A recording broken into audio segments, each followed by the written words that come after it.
ฟ้าจะมีท่าไหลยาวร่มหนาวพัดติ้วซิวเกิดเปลี่ยนนอนลมพัดตองไม่ไม่ไว้เอ็นได้ยินเสียงสีซ้อผ่านมาดังรูใส่รถชูและลมหนาวเจ้าบ้านขึ้นจากมีแม่บ้านละมาสอนก่อนนอนโอ้ยเป็นหนังลงที่มันจะใส่บาทที่นี่ห้องหีหนังเดี๋ยวนี้เอาห้องแต่ตัวกูตื่นนี่มันลงมันจะใส่แต่พวกน่ะแป้งกับผูบักไงเป็นรางเอาของวงเขามาจะไหนผู้บัตรนี่โอ้ขี้เดียดปากอีนี่ครับบ้านเจ้าของผู้ดีแล้วบ้านเป็นนกกระบากับใครอยู่เนี่ยล่ะหน้าแป้งจะข้าวเกินขอท้าก่อนปีน้ำหน่อยอย่างไรเพื่อนนะไม่กับหอนดีดิโอ้ยผมว่านายอีนี่เทนอฮันโอ้ยเป็นตัวแง่เทนอเอาไม่ยังอันมาอันไหนก่อนสีมานับส่วนตัวนี้เป็นแค่เจ้าภาพสมบูรณ์บ้านยังแม่นี่ขอแต่บอกน้ำปล่อยไม่แต่หัวไม่ใหญ่นี่แม่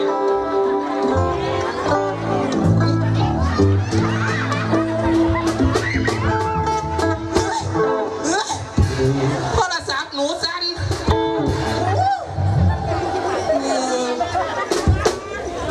โอ้ยมันเมียนผู้ใดโทรมาย่ามีวันนั้นเนาะยุใส่ละสูบมาเป็นผู้เลือกบ่ใส่ติวันนี้เหรอ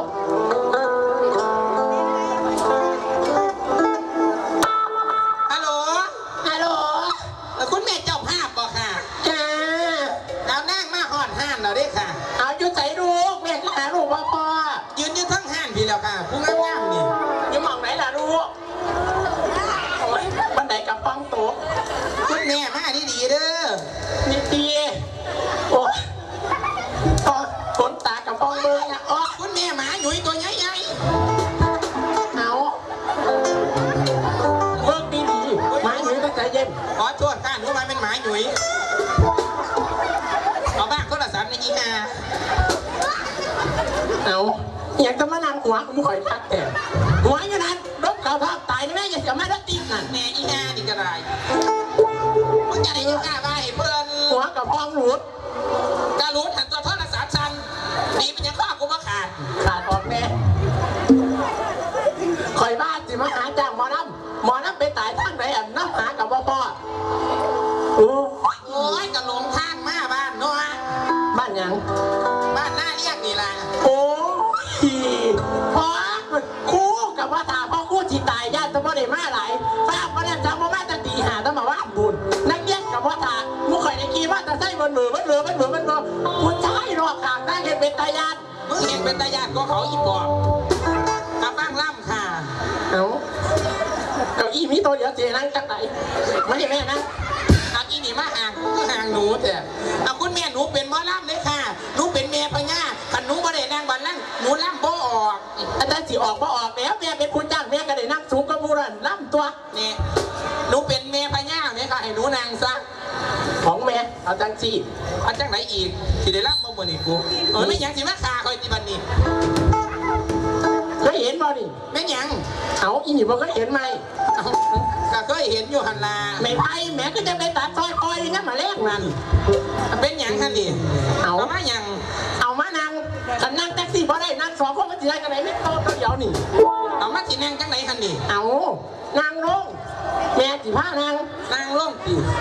ท่านนี่มาเสียนหลายแต่เอาท่านนี่แห้งหลายดินั่งจังไหนท่านนี่นั่งเอาทุกคนนั่งดีแล้วนี่มันนั่งไปไม่นอนหัวขนตากระป๋องขนตามันจะไม่หยั่งเนาะป้องห้างป้องเป็นกระเทยป้องปึกสิล่ะเผามากแต่ว่าอยู่ขอดนั่งได้อีหลีเด้อจีคือไม่ไงกูอาบแดกได้ยินบ่นั่งได้อีหลีเด้อได้อีหลีบ่ตกบ่เพ่บ่นั่ง1 2 3อุ้ยนั่งได้คือว่ามันมาอีหลีต่อแม่ว่าเห็นคนถอดออกก็ดอกคนตาใส่ได้หลายเป็นยังป่าซังก็เหลี่ยมน้องหลีพาตาอีห่านี่กันเช่นเอาบักหมอเช่นบักหมอที่บ้านติดบ้านไหนบัวป้า แม่ผัว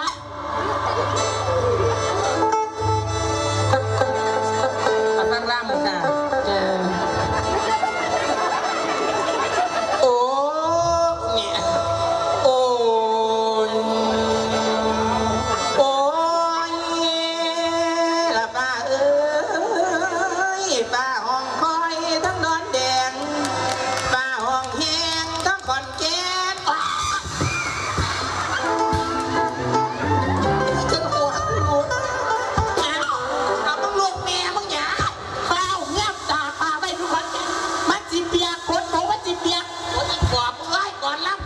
เอามาตกเมียมึงยังขนเสือก่อนนั่งยังไม่ห้องหาสักแดกยังหาหันห้องหาป้าหาฝนน่ะ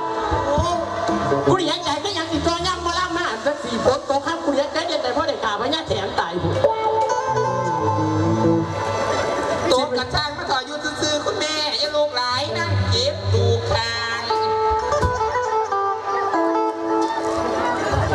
นางขวานี่แหละตาจะได้ตีบนั่น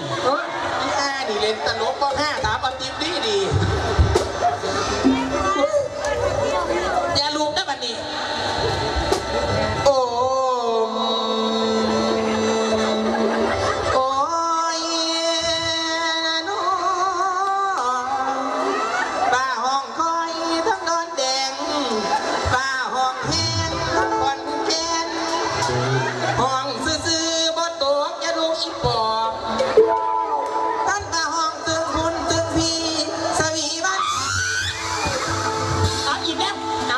ใช่หรอมาทักไปไงสวีวันมาทักอีข้าจำปอดเลยเอามาอายุซื้อเป็นยังไงนี่มาทักตั้งแต่น้อยตีนเพิ่มมือ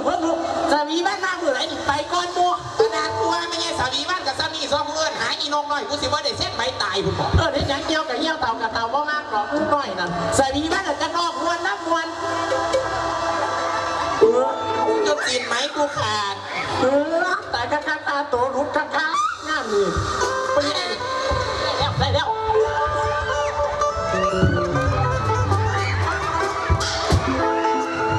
รู้ตก2 เทียบคนนี้แจ็คสีมาอ๋อเป็นได้เลยทับกันอยู่ว่าฝันพ่อมึงตะเทียนกูจีตกจำนี่เตี้ยกูตกชั้น4กูอยู่บนไหนขึ้นเป็นตัวอาล่ำลองล่ำย่าใหญ่ตกดูอาล่ำกระสินแล้วแบบนี้นั่งหาหม่องเชียงนี่ก่อนตายหลุดมาคนลามาบันนี้สูงแต่พี่มันขี่ก็ชอนมันไม่ทอดปลายเท้าลามาบันนี้ป้าสีเอาอีกแล้ว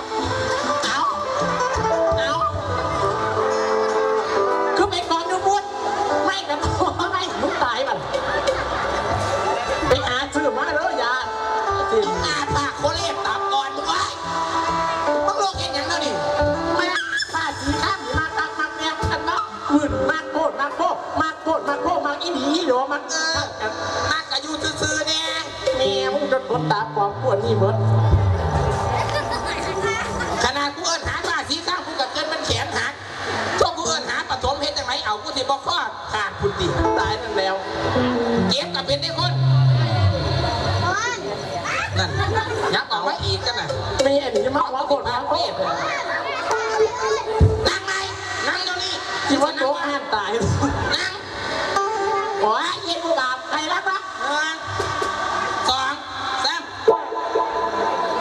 คือนั่งอยู่แต่นั่งเต็มแล้ว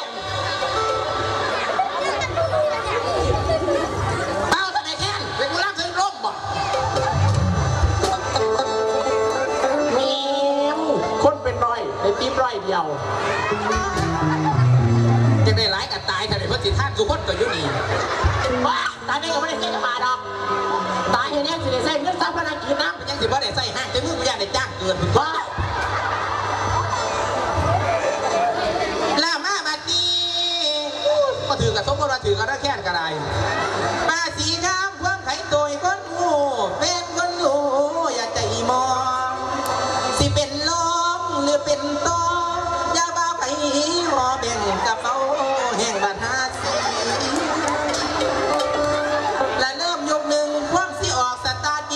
สูบแลนบ่ทันหันเสียงกระดังบ่ทันเฮงเข่งเขาบ่ทันได้ลาพี่สมัยนะ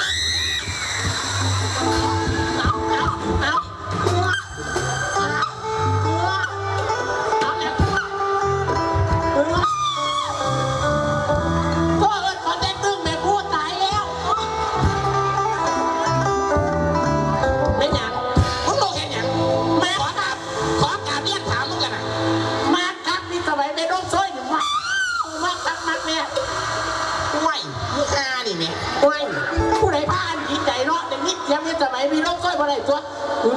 เดี๋ยวก็ได้ยินเสียงยอดรักลูกรู้เป็นอย่างได้ยินข่าวอยู่ว่าเพิ่นจะได้ตาหลวงน่าตัดสินไปอยู่น้ำอยู่จะไปบ่สิสมัครไปให้บ่ต้องมาสมัครกูจะไปสมัครเองนั่งพี่สมัครบ่นั่งเดี๋ยวนี้นั่งลงเดี๋ยวนี้นั่งเฮ็ดหยังนั่งลงกูบอกแค่นั้นตกเป็นแต่ผู้เดียวจิกูเหรอนั่งลงว้าโอ้ยปอมอนเบาแล้วเวลานี้แล้วคุณพอไม่ตกรู้หลังก็เป็นเสียงแล้วเวลาหมดมาหยดยังหมอลำดังลงเป็นลาวไม่มีองค์วงศีลไปใกล้แล้วใกล้แล้วใกล้รอดแล้วธรรมดาของเก่าราคาตกต่ำต่อย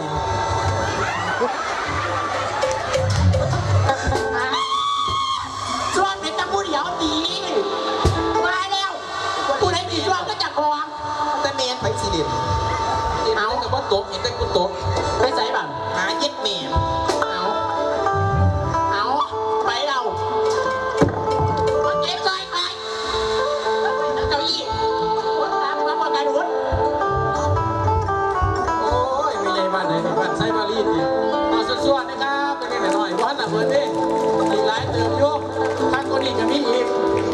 นะครับจะเฝ้าเมื่อนอนก่อนกันเด้อก่อนอื่นนะครับขอกราบเชิญท่านเจ้าภาพนะครับคุณหน้านะครับพุทธิตาแล้วก็คุณลุงประยุนนะครับแจ่มกระโหลกนะครับเป็นเครื่องเวทีในตอนนี้เลยนะครับเป็นสีว่ากล่าวได้เป็นน้อยนะครับขอบคุณแขกผู้มีเกียรตินะครับที่ได้มาร่วมในงานวันเกิดเป็นวันนี้นะครับ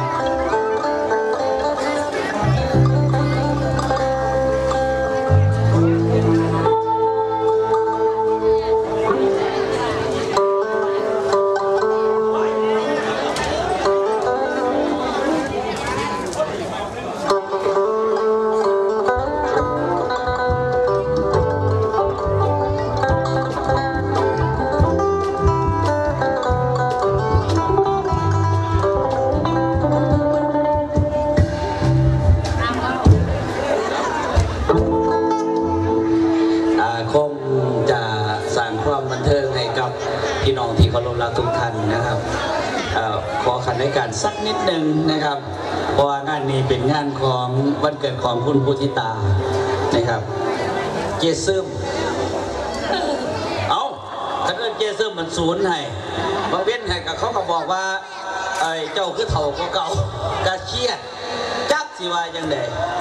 นะครับเพราะฉะนั้นงานวันนี้เป็นงานวันเกิดของคุณพุทธิตาเนาะนะครับถือว่าขอบคุณพี่น้องเนาะไว้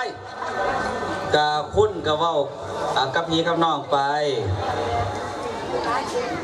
ขึ้นมาซื่อๆในเย็นนะครับ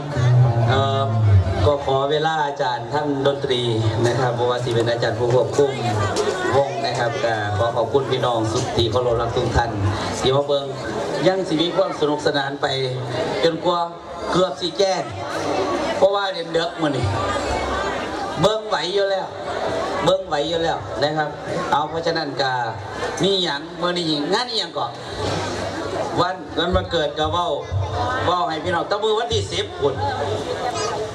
พี่น้องก็แฮปปี้เบิร์ธเดย์ให้คุณพุทธิตากันแล้วกันนะครับแฮปปี้เบิร์ธเดย์เพิ่นกันแล้วกันนะครับมื้อนี้ในฐานะว่าผมเป็นเกี่ยวดองกับคุณสงัดโคชทองกับคุณละเอียดถือว่าเป็นเกี่ยวดองกันกับคุณพุทธิตานะครับก็ถือว่าเป็นเจ้าภาพน้ำกันแต่ว่าเงินบ่ได้น้ำกัน บ่เกี่ยวกันเงินบัวสิเป็นให้สินน้ำใจกับเพิ่นทางเวทีเครื่องเสียงบัวที่เป็นทาง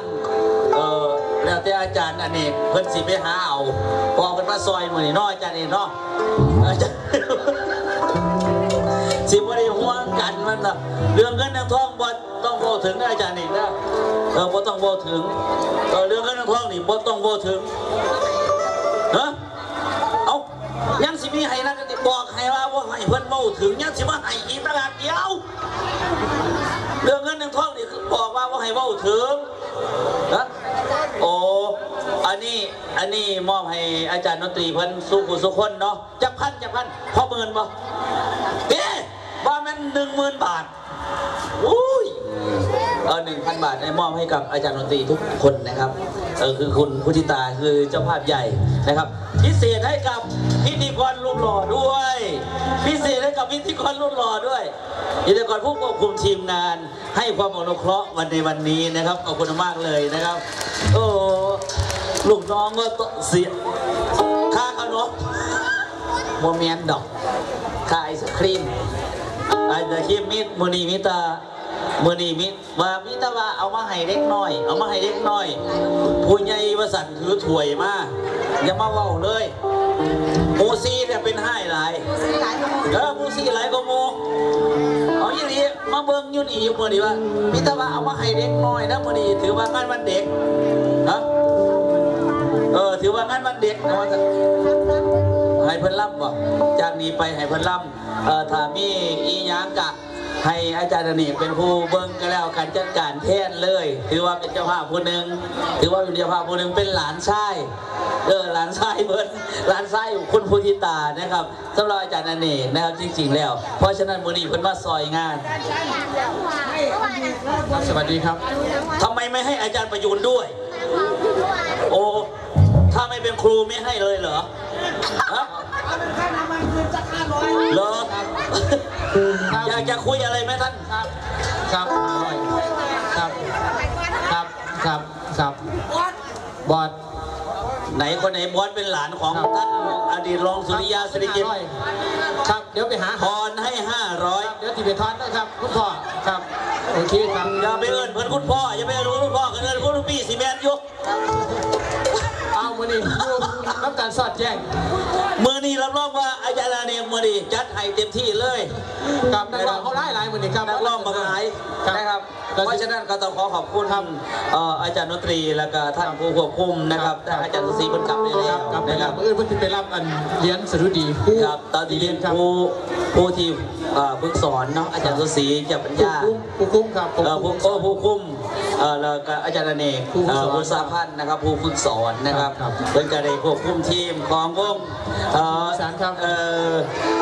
สาเข็มอีสานนะครับฟังเอาที่หลวงกว้างอย่างน้อยลุงไผ่ตัวนี้มาเนี่ยลุงไผ่จะได้เอาเป็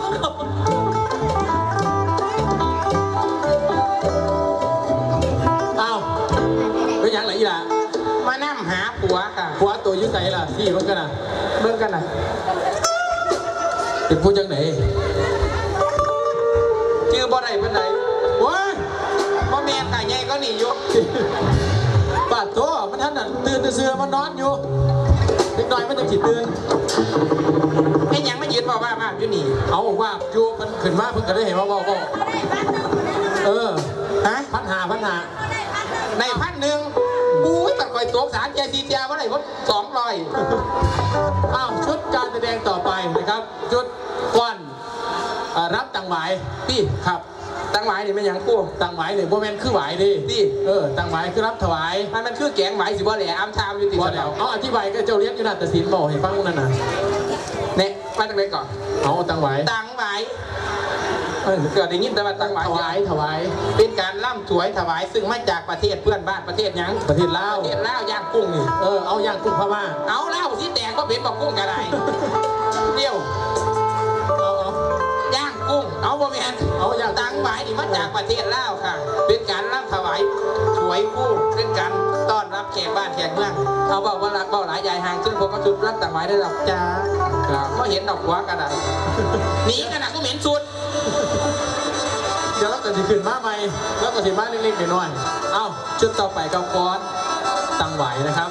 ลูกหลานห้องตรงนี้เด้อนั่งดีอยู่แต่นั่งดีอยู่ชุดนี้ละนั่งดีกับแม่แคทลูกบ้านนั่นเลี้ยงลูกได้บ้านเอาลูกผู้ช่วยมูซี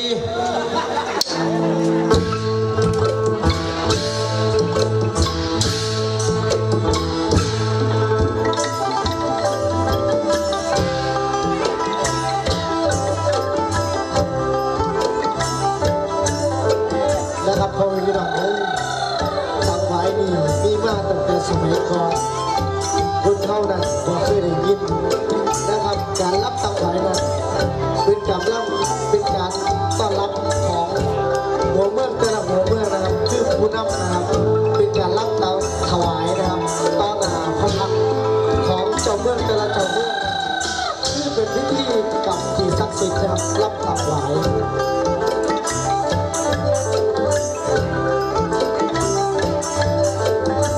รับตังไว้นี่ได้วัฒนธรรมมาจากประเทศลาวของเรานะครับประเทศลาวนี่วัฒนธรรมของเพิ่นคือตังไว้นี่คือต้อนรับพระมหากษัตริย์นะครับต่างประเทศหรือว่าในประเทศที่มาเยือนแต่ละประเทศ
สุดต่อไปเอามาจากประเทศลาว